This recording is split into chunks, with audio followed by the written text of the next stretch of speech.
నైరుతి రుతుపవనాల ప్రభావంతో రాష్ట్ర వ్యాప్తంగా వర్షాలు కురుస్తున్నాయి. హైదరాబాద్లో పలుచోట్ల వర్షం పడింది. అటు రంగారెడ్డి జిల్లా పలు ప్రాంతాల్లో వాన పడింది. నాగర్ కర్నూలు జిల్లాలో ఎడతెరిపి లేకుండా వర్షాలు పడుతున్నాయి. ఉప్పునుంతల మండల కేంద్రంలో పిడుగుపడి ఎద్దు మృతి చెందింది. మహబూబ్ నగర్ జిల్లా కేంద్రంతో పాటు నవాబ్పేట, జడ్చెల్ల, రాజాపూర్ మండలాల్లో వర్షం పడింది. అటు కొమరం భీం, ఆసిఫాబాద్ జిల్లా వాంకిడి, రెబ్బెన మండలాల్లో ఉరుములు, మెరుపులతో కూడిన భారీ వర్షం కురిసింది.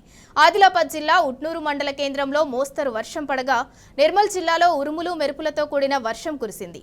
ముతోల్ నియోజకవర్గం వ్యాప్తంగా ఉరుములు, మెరుపులతో కూడిన భారీ వర్షం పడింది. అటు 2 రోజుల పాటు రాష్ట్రంలోని పలు ప్రాంతాల్లో మోస్తరు నుంచి భారీ వర్షాలు పడతాయని వాతావరణ శాఖ తెలిపింది.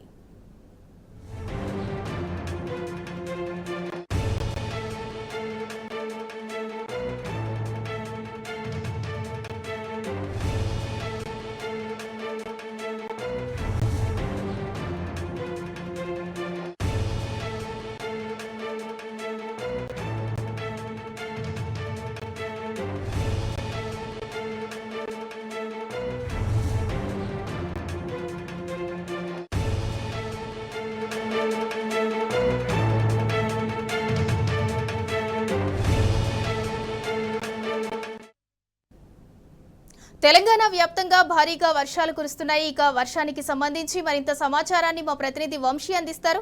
వంశీ, చెప్పండి, వెదర్ కి సంబంధించిన అప్డేట్ ఏంటి?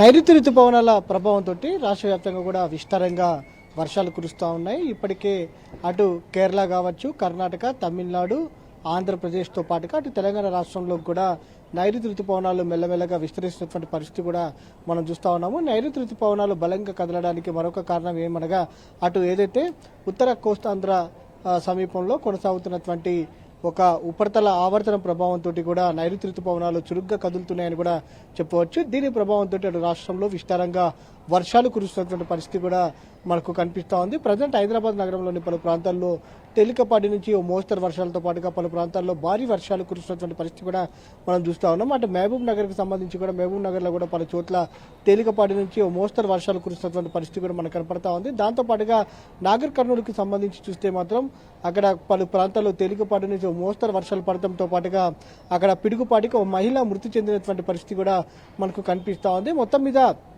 ఈ సీజన్కి సంబంధించి కూడా ఓవరాల్గా ఈసారి తెలంగాణ రాష్ట్రంలో మాత్రం మంచి వర్షాలు కురుస్తాయని కూడా దాదాపుగా 106% పైగా కూడా వర్షాలు కురిసే అవకాశం ఉన్నట్టు కూడా ఇప్పటికే లాంగ్ రేంజ్ ఫోర్కాస్ట్ ద్వారా అంచనాలను ఐఎండీ విడుదల చేసినటువంటి పరిస్థితి కూడా మనకు కనిపిస్తూ ఉంది. ఇప్పటికే ఈ సీజన్ సంబంధించి చూస్తే మాత్రం సాధారణంగా నైరుతి రుతుపవనాలు 2వ వారంలో ప్రవేశిస్తూ ఉంటాయి. కానీ ఈసారి అనుకున్న సమయానికంటే కూడా ముందుగానే అటు నైరుతి రుతుపవనాలు అనేటివి తెలంగాణ రాష్ట్రంలోకి ప్రవేశించినటువంటి పరిస్థితి కూడా మనకు కనిపిస్తూ ఉంది. మొత్తం మీద రాష్ట్రంలో విస్తారంగా వర్షాలు కురుస్తున్నటువంటి పరిస్థితి మనకు కనపడతా ఉంది. మొత్తం మీద రానున్నటువంటి 3 రోజుల పాటు కూడా రాష్ట్రంలో విస్తారంగా వర్షాలు కురుస్తాయని మాత్రం వాతావరణ కేంద్ర అధికారులు చెప్పినటువంటి పరిస్థితి కూడా మనం చూడొచ్చు. Sindhura. Right, thank you Vamsi.